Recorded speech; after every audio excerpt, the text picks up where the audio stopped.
today I'm continuing my exploration of strategic level games, which brings me to the American Revolution. And as always, I'm looking at games that are in my collection, and I'm going to be taking them from easiest complexity up to the most complex.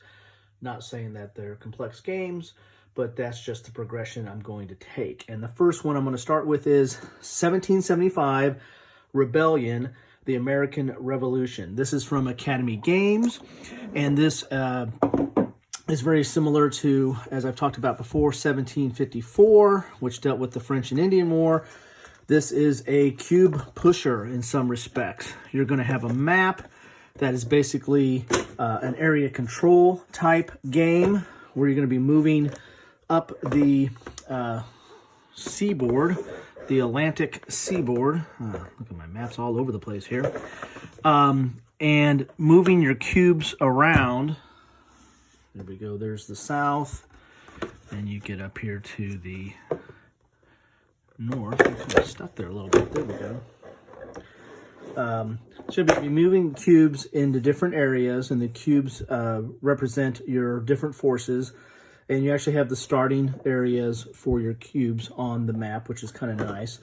But the way you move the cubes is going to be through cards, or your forces is through cards. You're going to be moving your armies with these cards. And there are Patriot Militia, Loyalist Militia,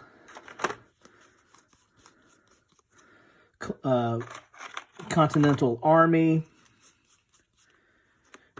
and British Regulars. Okay, and there's some of these are going to be events. This is kind of a card-driven game in that it allows you to move your armies, and then when your armies are in the same area, there's going to be combat, and there's going to be events that allow you to do some different things. But then you have kind of your movement. This allows you to move 2 armies, 3 spaces, and the like. So that's basically going to be the game. The way an initiative is handled is you're going to be drawing a cube out of the bag here. I guess I put my cube, oh, here we go. Nope, I don't know where I did my cubes, but you're going to be drawing a cube out of the bag here, and that tells you which force goes first. And then when you do have combat, you'll roll the dice, and the dice do different. There's the cube, that's the cube for the Loyalist Militia. But then you'll roll the dice, and the dice have different effects. This is a hit, and this is a retreat. The militias usually have retreats on them, and then the regular army usually just has hits or more hits. There's the activation cube for the British Regulars, and it has 3 hits on it. So you have 50% chance of hitting with that. And then you either remove the cube or retreat the cube, and there you have it. So very simple gameplay, but it does have a pretty good flow and feel to the period as you're kind of going through the conflict and moving your units around, and you're limited on the decisions you make with the cards as you go through there. So that is 1775 Rebellion. That's the easiest one that does the whole strategic level American Revolutionary War in my collection. The next one on the list, this is kind of a toss-up, and I'm kind of going to go with this next as being as far as complexity, but this is Liberty, the American Revolution, 1775 to 83. This is from Columbia Games, and Columbia Games is known for their block war games. So this is going to be a block war game. You're going to have blocks. This is the Continental, or the Americans, soon-to-be Americans, and this is your British troops. And you're going to have basically, like this unit will start off with a 3, and then if it takes a hit, it will move to a 2, and then it'll move to a 1, and if it takes another hit, it's gone. It also has a letter designation. That's when it attacks, so you'll roll all the A's first. They get to attack before the B's, and the B's get to attack before the C's, and so on. And then the number is the number of dice, and usually you hit on like a 6 is a hit. So this is kind of it's a block game, and it can be somewhat of a bucket of dice game as well. There are cards in it that allow you to take actions and what have you, but the primary effect of this is, maneuvering your blocks around this board. Get a paper board here. It's thick paper, but it's a simple one strip board here of, it kind of goes out to there.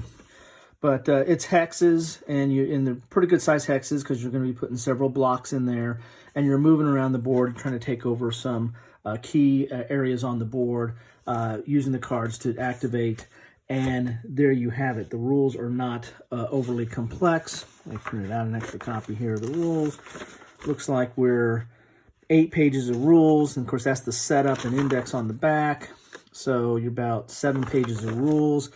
And this is very similar to several of their block games in the series. There is Hammer of the Scots, which deals with William Wallace and the Scottish Rebellion. And there is, the Caesar, Richard III, Crusader Rex. So there's several in this series that kind of gives you a strategic field at a block with a block war game mechanic. And so that's that. But this is the American Revolution at a strategic level. The next one that I have is an oldie but a goodie, 1776, the game of the American Revolution. And this is was a bookcase game from Avalon Hill. This has seen better days. I think I bought this used. This is copyright 1974. So just ahead of the bicentennial. And this has your this is your typical hex encounter game. You're going to have units that have their strength and I believe movement on there. Then you're going to have there's the rules, and you're going to have a combat results table, with your odds, your typical odds, and then you're going to have your result, with attacker, what happens to the attacker, what happens to the defender, and there's a potential for elimination with any. And then there's the tactical result matrix that if you want to play with these tactical cards, you can pick different tactics for your armies, enfilade left, reconnaissance and force, stand and deliver, all the different type of tactics here. I think there's 8 of them. And you'll cross-reference your tactic with the tactic that your opponent does, and it will give you a result. It'll affect the combat in that fashion. There's some turn. There are some different scenarios that you can play here. And here's your terrain effects chart. You can come a long way from thin paper terrain effects charts in the 70s. But this comes with a mounted board let's see here. This is in really good condition, even though I bought this used. But you have mainly the eastern coast of the United States. Of course, here you have the northern part of the map going up to Maine and Canada and down. But this is your typical hex encounter. You're going to be maneuvering your units on the map. It's not card driven. These are mainly just done for battles and if you want to use the tactical effect and get an advantage on the battle. But mainly you're going to be moving your units on the board and trying to seize objectives for victory conditions. So this is out of all the games, at least all my American Revolutionary strategic level games, this is the one that is the closest to and is your old-fashioned hex encounter with the combat results table. Which brings us to the next game on my list, and my last one, Washington's War, and I saved the best for last. This is probably my favorite one on the list. This is Mark Herman's Washington War, produced by GMT Games, and this is clearly card-driven game. So if you're familiar with card-driven games, you're going to be familiar with this game, in that this is going to have cards that give you operation points that you can use to move troops around or move your units around. Your units are basically going to be like strength points that are listed, just a number on the unit. And then you have leaders, and they have little standees here. They have little small counters, or you can use these standees for bigger leaders. But the real engine of this is going to be the cards, which gives you the ability, you're going to have op points, or you're going to have events that you're going to be able to use and do certain things on the board. The events are usually a little bit stronger, but they're usually situational. And you might just want to, it might not let you do what you want to do, so you want to use the op points to do that. The board is mounted, a very nice mounted board here, and it's going to be, point-to-point movement on there. So you'll be moving your units on the board, using cards to maneuver that, or events to help do that, and you're trying to seize objectives. And this does the entire strategic American Revolutionary War. The rules are, 24 pages, but that's with an index.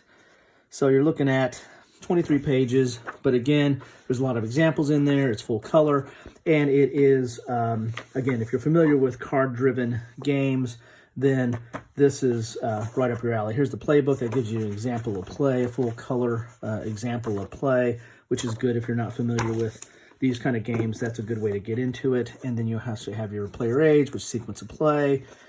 Very basic. Reinforcement, strategy cards, phase, strategy phase, winter attrition, French naval phase, political control phase, and end of phase. This game is a little bit different in that, you take control over areas, and the whole point of this is to get control of a certain amount of areas or in certain regions, and that's going to determine the game. So there's kind of a little bit of a political, abstracted component in this game that doesn't make it just purely about winning battles. You're trying to, you can try to take over some areas with even out of battle if your opponent leaves them open.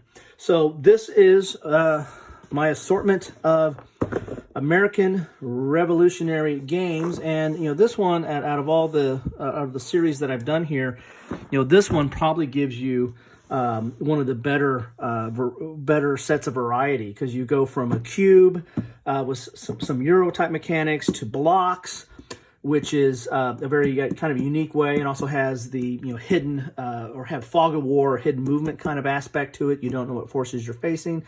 To 1776, which is basically your tried and true hex encounter with a combat results table, and then to Washington's War, which is card-driven, point-to-point goodness.